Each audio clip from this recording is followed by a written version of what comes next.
What up, YouTube? I am your host, Mediocre Tutorials and Reviews, back in here with yet one more video. So guys, listen, a little bit different of a video today, but I wanted to try this out. So here it is. I got a buddy who is one of the smartest dudes that I know, but he's not financially savvy. So we often have these conversations, and I often think about, man, after a conversation, like, man, it would be awesome if I could have somehow bubbled this conversation up so other people can listen and learn from it as well. Now, a little bit of my friend's situation. He's a PhD graduate, like a recent graduate, so his entire adult life he's been spending that in school. Now he's starting to make some money, and I think that, you know, he's just kind of clueless on what steps that he should take in order to be financially ready and to prepare himself up for a dope financial future. So he's getting ready to call. I was actually on my way out the door. I told him, like, hey, listen, it would be awesome if we could record this conversation. He agreed to it. I was on my way out the door, but he's about to call in about 10 minutes. So let's see what he has to say. Hopefully you guys can learn from this as well. So if you did, leave a like, comment, drop something down in the description box for me. Do you like this style of video? I'm not sure. But let's figure it out if this is something that I should continue. Yo, what up, bro? How are you, man? Thanks for the call. I'm doing good, man. Thank you for taking my call. Absolutely, man. Absolutely. Yeah, man. So I have some specific financial questions for you. I'm calling about this whole business of leasing a car. You said leasing a car, right? Leasing a car, yes. Okay. And we should have had this conversation before I got into it. So I'm leasing the car now.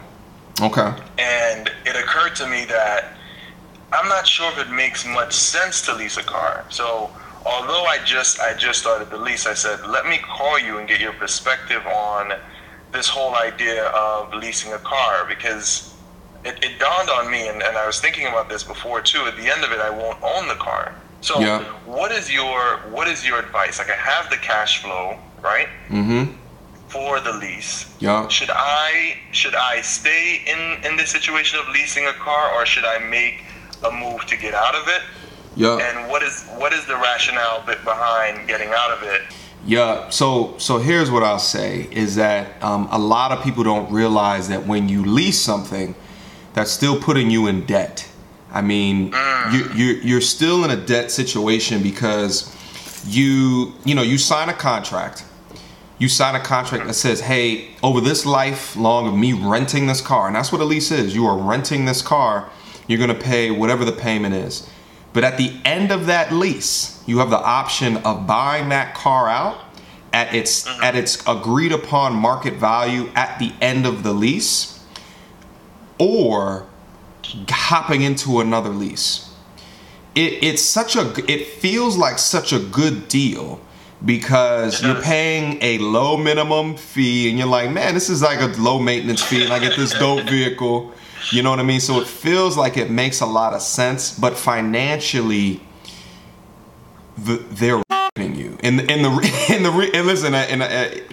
thing is, like, I had a lease car too, and at the time I felt like it was the best decision to make because I required a low minimum payment because I was going back to school and I didn't have a lot of extra money coming in, so it was a low minimum payment. Right. But at the same time, so what happened was it was a low minimum payment, but I barely drove the car. So the end of the lease came, and I had this option that I had to choose, which was, do I want to buy this lease out? Now the car at the time was a two-door Altima, and I put on, let's say, 12,000 miles on it or less in about 3.5 years. I decided to buy it out, that lease, and the reason why I decided to buy it out because I was the only owner.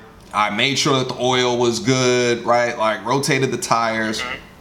I decided to buy it out and take this hit. And when I say hit, it's because what I paid for that two-door Altima versus trading it back in and releasing was the worth of a Charger, right? So yeah, it's because I paid that minimum payment and then I agreed to buy it out at the contractual agreement.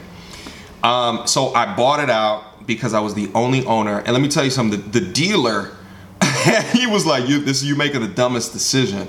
But I just got done with all these finance classes, so I understood debt, right? And I understood that the burden that it places you under, right? So that's my feeling about leases, is that it's something that you should generally never do unless you have unlimited cash flow and you just want the newest souped up car. But I know your situation, and being that you're leaving your PhD program and you're kind of just getting your adult life started, your financial adult life started, right? And you want the quickest path to wealth. Right. And let me tell you something. The quickest path is not taking on all of these assets that depreciate as soon as you drive it off of the lot. I would say definitely get out of the lease if you can. What's the buyout for it? How much is it to buy it out? So the buyout for the lease is $6,000. It's 12,000 miles. The standard lease that they give you for 3 years, 36 months. I've used the car for about 6 months. Yeah. And it's just been sitting there. Oh man. Listen, whoever that dealer was a fantastic salesperson. He did. You're right. He did his job. He was. Yeah, no, he did his job very well. You know what I mean? But that's the thing, is that they get you hooked on that low minimum payment. You're like, well, I can do $150 a month. I can do $200 a month. Right? Right. And it seemed appealing. And then, after talking with you, it seems that the wise thing to do would simply be to buy a vehicle outright. Right. Yeah, it's definitely they get you in this revolving debt cycle where you just rent for the rest of your life. But meanwhile, they take the cars back, they clean them up, and they sell it for the value at that time, and they make so much money doing that, because during the time that you're using it within this kind of contractually agreed upon mileage, they're just collecting money off of you, right? And then they're flipping the car later, right? It's a genius model that I think it has the opportunity to trick a lot of people that don't really understand that you're taking on potential debt. Right. So listen. So I think that so if it's $6,000 to buy it out, again, I would say don't worry about buying it out. I will go and buy a used $3,000 to $4,000 car instead. Pay it off. I mean, I'm not sure if you have the opportunity to kind of spend that type of money on a vehicle, but something with as much. It might be a little bit older. Right. But something with that'll get you to and from. You know what I mean? Are you gonna be commuting every day? Or is it not every day? Only twice a week, and a maximum of 5 miles.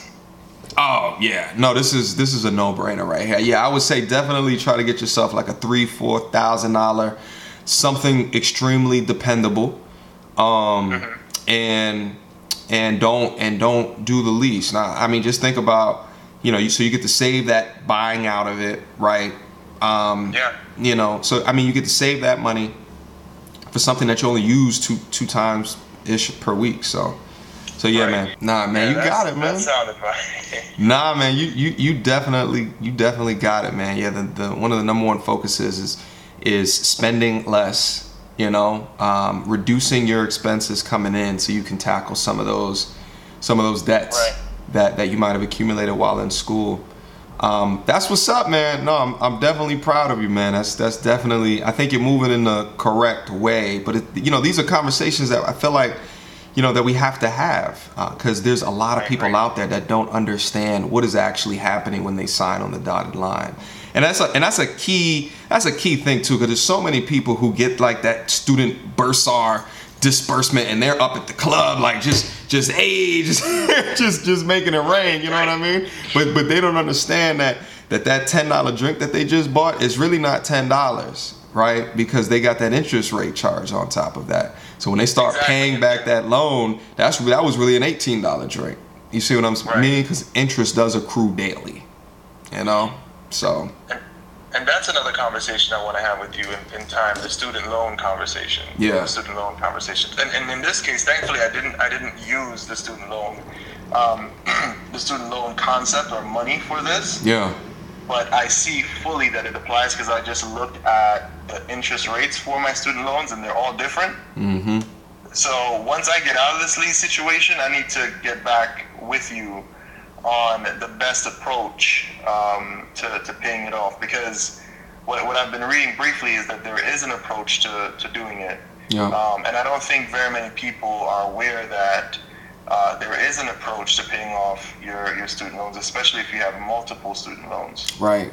No, that's real, man. All right, yeah, no, we could definitely have that conversation when you feel as though you are ready. But I'm just happy that you felt comfortable enough throughout this whole time to just be able to reach out and just for insights based off of my experiences, and more than happy to share the wisdom and the knowledge. And you already know I'm recording right now, so hopefully there is folks out there that have a similar situation that have learned off of what we have been talking about. So we got to continue to do these kind of conversations, man. We got to continue, because I feel as though there's certain things that you can only learn if there's a discussion between people. Correct. You know what I mean? Like, because it gets down to a level of detail as to produce why we think about things the way that we think about them, as opposed to someone just telling you what to think. Which, just like that salesman is telling you what to think, you know what I mean, and get you stuck on the emotions of a buy.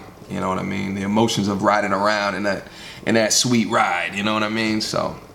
Right.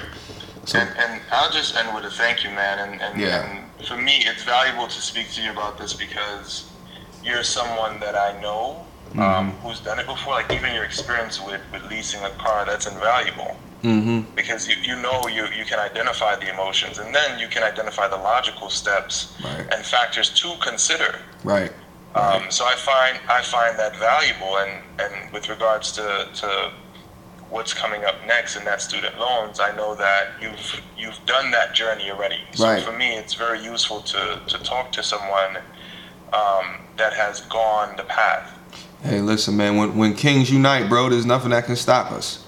There's nothing, we and there's things you're gonna teach me too. But we got to make sure we still are distilling and imparting knowledge. You know what I mean? Because it's the only way that as a culture we can push this thing forward. So I appreciate it, man. As they say, as iron sharpens iron, so does one man sharpen another. So I appreciate the conversation. Ooh. Listen, man. Thank you, man. Absolutely. Well, listen, I was about to get my day started, so let me continue. You know what I mean? And let me wrap up this video, man. But definitely appreciate the call.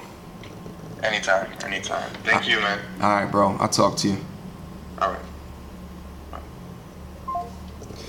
All right, guys. So there you have it. So I'm gonna go and continue to wrap up my day. It's beautiful outside, but as you can see, like, we gotta keep promoting these types of conversations. When kings unite, I might have to hashtag that. I like the way that rolled off my tongue. I might have to hashtag that. Listen, any questions, comments, concerns, leave them down in the description box down below. All right. Really hoping that I was able to help out someone here today. All right.